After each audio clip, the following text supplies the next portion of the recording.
Hello दोस्तों।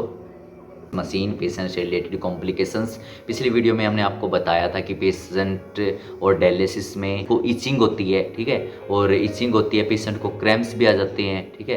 Cramps के साथ साथ पेशेंट को हेडेक भी होता है, अर्थरेमिया भी हो जाता है, पेशेंट को एब्डोमेन पेन भी होता है, बैक पेन भी पेशेंट को स्टार्ट हो जाता है, मसल्स ये बोन्स पेन होता है, हड्डियों में पेन होता है जैसे, वो भी पेशेंट को हो जाता है, ठीक है। और पेशेंट को एयर एम्बोलिज्म की भी दिक्कत हो जाती है, ठीक है। और हाइपरटेंशन, हाइपोटेंशन, ठीक है, हाइपोग्लाइसीमिया, ठीक है, ये भी कॉम्प्लिकेशंस आ जाती है। या फिर पोटासियम भी पेशेंट का इंक्रीज हो जाता है बॉडी के अंदर, जिससे अर्थरेमिया की दिक्कत आ जाती है, ये कॉम्प्लिकेशन आती है, ठीक है। अब सोडियम भी कई बार डिक्रीज इंक्रीज हो जाता है, ठीक है। अब हम बात करते हैं कि गहराई से इसके बारे में बातें करेंगे। अब सोडियम का डिक्रीज और इंक्रीज होना, बॉडी के अंदर अहम रोल हमारा सोडियम का होता है, ठीक है। अगर पेशेंट की बॉडी में सोडियम जैसे ही डिक्रीज होता है, पेशेंट का बीपी लो जाता है, और पेशेंट का सोडियम अगर इंक्रीज होता है तो पेशेंट का बीपी हाई जाता है, क्योंकि सोडियम बॉडी के अंदर मौजूद होता है, ठीक है। और बीपी का जो कनेक्शन होता है वो हमारे सोडियम के साथ ही होता है। ये सोडियम डिक्रीज होएगा, इंक्रीज होएगा, तो बीपी पे आपके इफेक्ट पड़ेगा ही पड़ेगा, ठीक है। अब हम बात करते हैं पोटासियम की, ठीक है। पोटासियम जैसे ही पेशेंट की बॉडी के अंदर इंक्रीज हो जाएगा, ये पोटासियम डिक्रीज होना तो हानिकारक है ही है, लेकिन इंक्रीज होना सबसे ज़्यादा हानिकारक है। अगर पेशेंट का पोटासियम इंक्रीज होता है तो पेशेंट को अर्थरेमिया की दिक्कत हो जाएगी।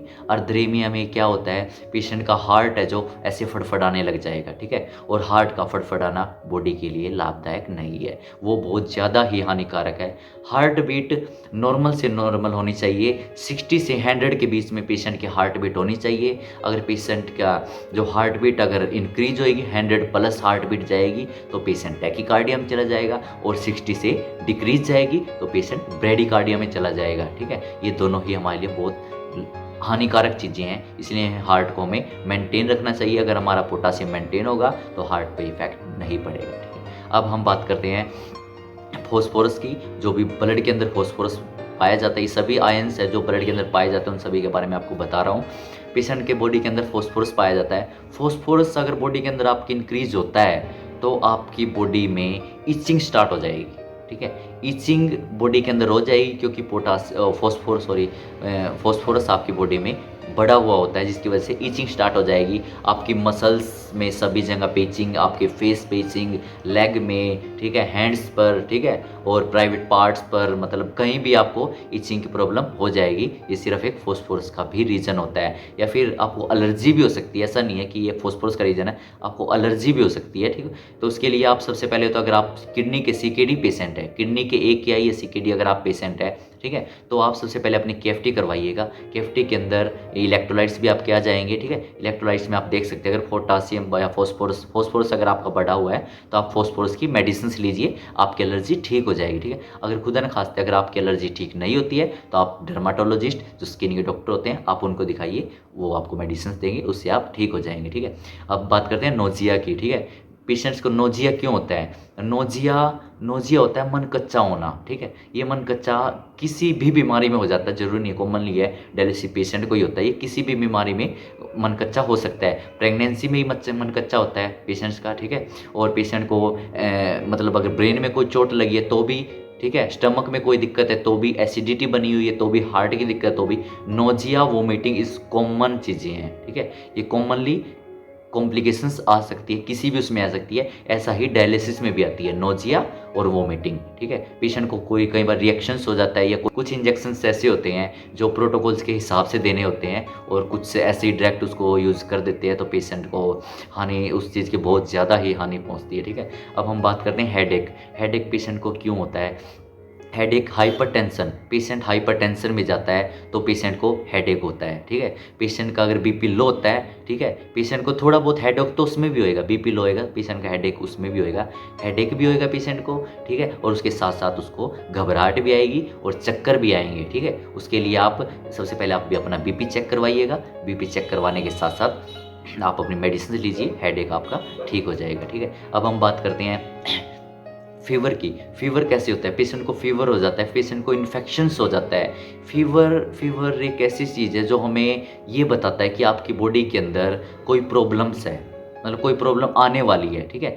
कई बार फीवर इतना इतना हानिकारक हो जाता है बॉडी के लिए कि फीवर हमारी जान भी ले सकता है, ठीक है। क्योंकि फीवर जब इफेक्ट करता है तो हमारे कई बार ब्रेन पे भी इफेक्ट करता है। ब्रेन पे फीवर का इफेक्ट करना पेशेंट को सीजर भी आ जाते हैं। क्यों? क्योंकि फीवर है, वो जैसे ही बॉडी के अंदर हीटिंग होएगी, हीटिंग हमारी बॉडी एक्सेप्ट कर लेती है, जैसे ब्रेन की तरफ हीटिंग ज़्यादा जाएगी तो पेशेंट को सीजर्स आ जाएंगे, ठीक है। अब हम बात करते हैं चेस्ट पेन की। पेशेंट को चेस्ट पेन कैसे होता है? चेस्ट पेन पेशेंट को एमआई के जो पेशेंट होते हैं, ठीक है, एमआई के पेशेंट होते हैं, मायोकार्डियल इन्फेक्शन होता है उनको, ठीक है, जिसको एमआई बोलते हैं, मतलब मायोकार्डियल इन्फेक्शंस, वो पेशेंट्स होते हैं, उनको भी ये चीज़ चेस्ट पेन की दिक्कत होती है। या फिर किसी को एसिडिटी की प्रॉब्लम है, उसको भी चेस्ट पेन की दिक्कत होती है, ठीक है। या फिर किसी की हार्ट में पहले से कोई स्टंट डला हुआ है, ठीक है, या फिर कोई उन्होंने भारी काम किया है, या फिर हार्ट पे कभी चोट लगी हुई हो, उसकी वजह से भी चेस्ट पेन आपको हो सकता है। और ऐसा नहीं है कि चेस्ट पेन हार्ट की वजह से ही होता है, कई बार आपकी लंग्स में भी कोई प्रॉब्लम्स होती है, उसकी वजह से आपको चेस्ट पेन हो सकता है, ठीक है। उसके लिए आप कार्डियोलॉजिस्ट जो डॉक्टर्स होते हैं, आप कार्डियोलॉजिस्ट को दिखवाइए, फिर उस चीज़ का ट्रीट करवाइए, ठीक है। अब हम बात करते हैं पेशेंट को मसल्स क्रैम्प्स डायलिसिस पेशेंट को ज़्यादा से ज़्यादा मसल्स क्रैम्प्स आते हैं। वो मसल्स क्रैम्प्स पेशेंट को क्यों आते हैं? क्योंकि मसल्स क्रैम्प्स में क्या होता है, जो हमारी मसल्स होती है, मसल्स खिंचाव में आ जाती है मसल्स। जैसे हमने पेशेंट का टारगेट, मशीन के अंदर टारगेट लगाना हमें मशीन का, हमने पेशेंट का टारगेट 2 लीटर लगाया, ठीक है, और 2 लीटर हमने पेशेंट की बॉडी और टारगेट लगा दिया, लेकिन पेशेंट को जो वेट था उन्होंने गेन कर रखा था, ठीक है। हमारे पास पेशेंट आया 60 केजी पे आया, पेशेंट का वेट हमने चेक किया तो 62 हो गया, तो हमें लगा कि हमें 2 लीटर पेशेंट ने गेन किया है, हमने 2 लीटर यूएफ का टारगेट लगा दिया मशीन के अंदर। लेकिन जैसे ही हम मशीन को 1500 ml यूएफ निकल जाता है, 500 ml रह जाता है, उसके बाद पेशेंट को क्रैम्प्स आने लग जाते हैं। वो क्रैम्प्स क्यों आते हैं? वो इसलिए क्रैम्प्स आते हैं क्योंकि पेशेंट की बॉडी ने वेट, मतलब वाटर को गेन तो किया है, यूएफ तो गेन किया है, लेकिन वो 1500 ml गेन किया है। उसके बाद जो 500 ml था वो उन्होंने बॉडी ने गेन किया है, उसकी मसल्स बॉडी ने अपनी अपने अपने आप को गेन किया है। वेस्ट गेन नहीं हुआ, वो बॉडी ने खुद अपने मसल्स को गेन किया है, ठीक है। तो जिसकी वजह से पेशेंट का यूएफ टारगेट ज़्यादा लग जाता है और पेशेंट को क्रैम्प्स आ जाते हैं, ठीक है। क्रैम्प्स वीकनेस की वजह से भी आते हैं बॉडी। आपको हमारी वीडियो पसंद आई हो तो प्लीज़ वीडियो को लाइक और शेयर जरूर करिएगा, चैनल को सब्सक्राइब भी कीजिएगा। बाय बाय, मिलते हैं नेक्स्ट वीडियो में।